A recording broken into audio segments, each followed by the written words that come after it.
In this video, I'm going to show you how to enter presentation mode in Power BI desktop.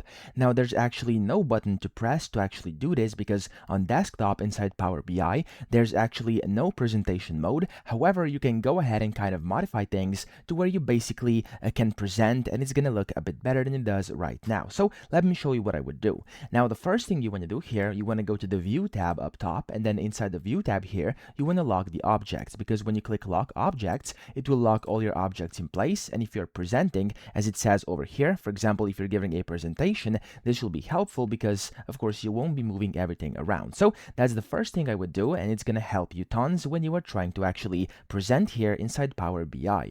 Now, after you do that, you could also go to Page View here and then fit it to either page or width. So whichever one you want to do, I'm just going to do fit the page because I do think it looks the best. And then you can go ahead and hide all these menus over here. And the way you can do this is as follows. You can go ahead and just collapse this to the right, collapse this one over here, and then this arrow over here will basically go ahead and pin these up. And as you can see, you have a lot more space to work with over here already.